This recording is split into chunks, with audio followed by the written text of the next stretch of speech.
Above a quiet river in the Pacific Northwest, where the water moves slow and clear over smooth stones, something hovers in the sky.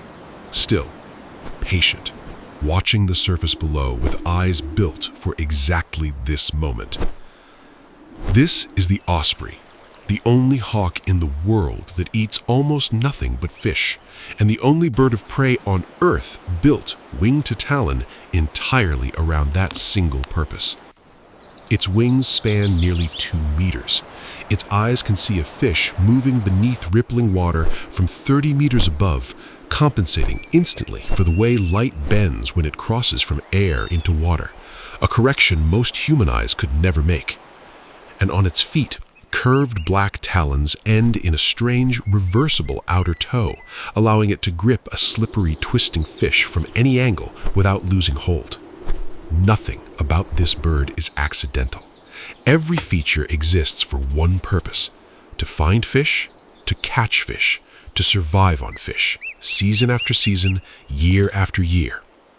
It has flown here every spring for 6 years, returning across thousands of kilometers of ocean and coastline back to this same river, this same bend in the water, this same tall, dead pine standing alone above the tree line. Scientists still do not fully understand how a bird can navigate such distances with such precision, but somehow, spring after spring, this exact tree calls it home. This year, as it circles the river for the first time since winter, it is not alone. It has brought a mate. Before any nest is built, there is a ritual. The male climbs high into the sky, sometimes 200 meters or more, carrying a fish in his talons as he rises. Then he begins a slow, undulating flight, diving and rising in long, looping waves, calling out with a high, piercing whistle the entire time. This display can last for several minutes. It is exhausting. It is also, in the language of Ospreys, a proposal. The female watches from a nearby perch. If she is interested, she will eventually fly up to meet him mid-air, and together they will glide in wide circles before returning to the tall pine. It is here, in the broken crown of that ancient dead tree, that they begin building. Not a small nest, a structure. Thick branches, some as long as a human arm, are broken from nearby trees and carried one at a time, gripped firmly in talons built for exactly this kind of transport. Each branch is placed with careful, deliberate precision, wedged against the last until a solid platform begins to take shape. Day by day, the nest grows heavier. Grasses are woven through the gaps to fill spaces where wind might otherwise whistle through. Soft bark and moss are added near the center, creating a lining soft enough for eggs but strong enough to survive weeks of weather. By the time it is finished, the nest could hold the weight of a grown man. It takes 12 days to build from nothing, and remarkably, this same nest, if it survives the winter storms, will be reused, repaired, and expanded for years to come. Some osprey nests, passed down through generations of the same family line, have been documented standing for over 20 years, growing heavier and wider with each returning season.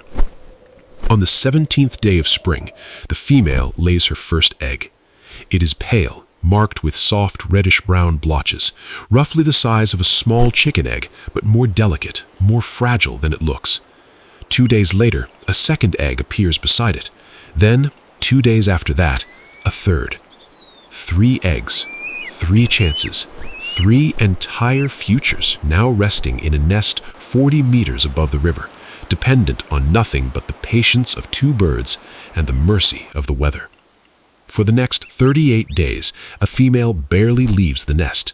She shifts her weight gently every few hours, rotating each egg with careful movements of her beak and body, keeping them at a temperature that must never drift too far in either direction.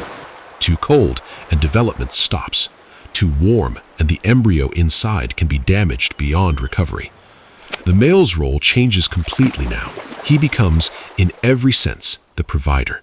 He fishes constantly, not for himself, but for her. Every few hours, he arrives at the nest carrying a fish gripped head forward in his talons, positioned this way instinctively to reduce drag during flight.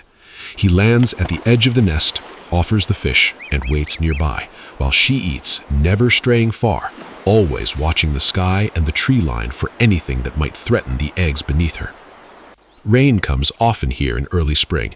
When storms roll in off the coast, she simply lowers her body further over the eggs and waits it out, feathers slowly darkening with water, eyes half closed against the wind, wings held slightly open to funnel water away from the nest interior rather than let it pool where the eggs lie. This is not glamorous work. There is no drama in it, no danger to film, no chase or struggle. It is quiet, repetitive, essential. It is, in many ways, the truest form of parental devotion in the natural world. 38 days of stillness, broken only by the rhythm of turning eggs and waiting for fish.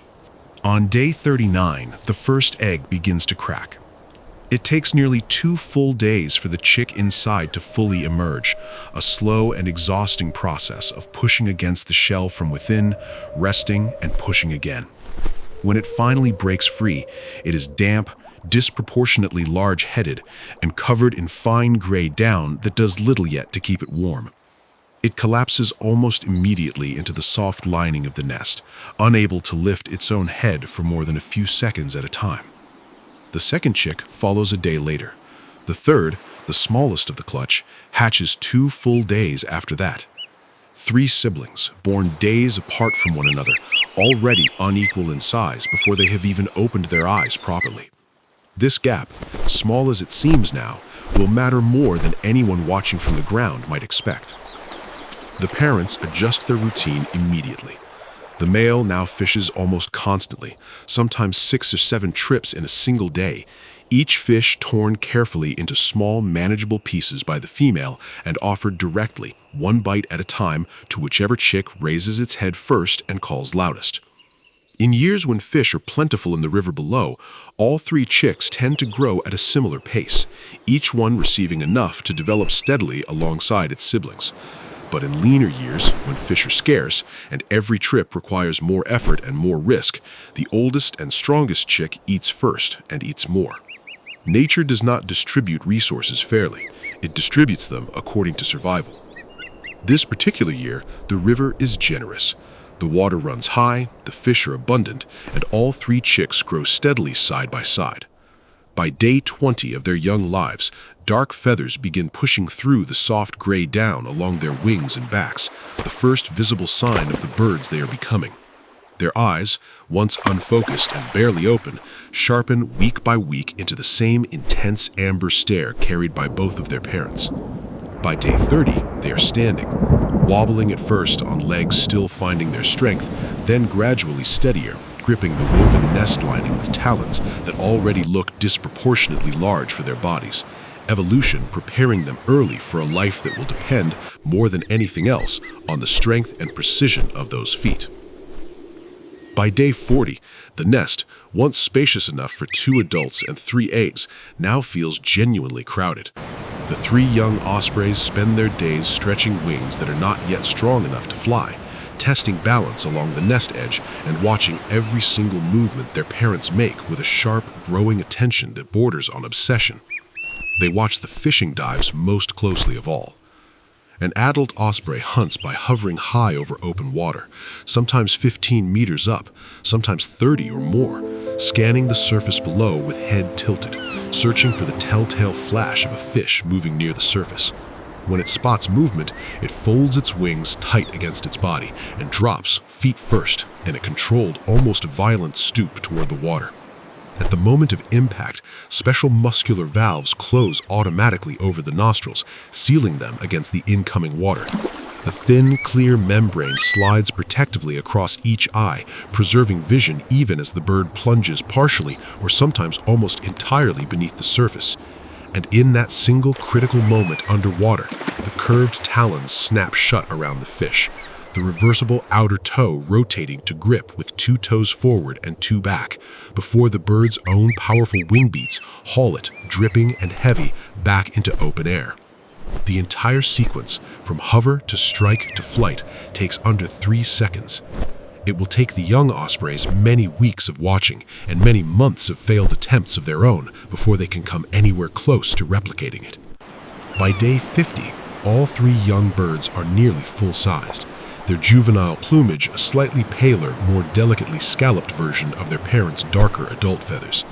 They begin flapping vigorously in place on the nest edge, wings beating hard enough to lift their bodies slightly off the branches beneath them, though not yet with enough control or confidence to actually leave. On day 61, the oldest chick takes its first flight. It is not graceful. A sudden gust of wind catches beneath its outstretched wings as it flaps hard at the nest edge, and rather than settling safely back down as it has every time before, it simply keeps rising, lifting away from the tall pine in a wide, uncertain arc before awkwardly, almost clumsily, returning to land on a nearby branch, wings still spread wide, visibly startled by its own unexpected success. The second chick follows just 3 days later, its first flight noticeably smoother, having watched its sibling closely. The third, the smallest and slowest to develop of the clutch, does not manage its first real flight until day 68, nearly a full week behind both of its siblings. But it flies. For the following month, all three young ospreys remain close to the nest, taking short practice flights between nearby branches, gradually strengthening wing muscles that will soon need to carry them across thousands of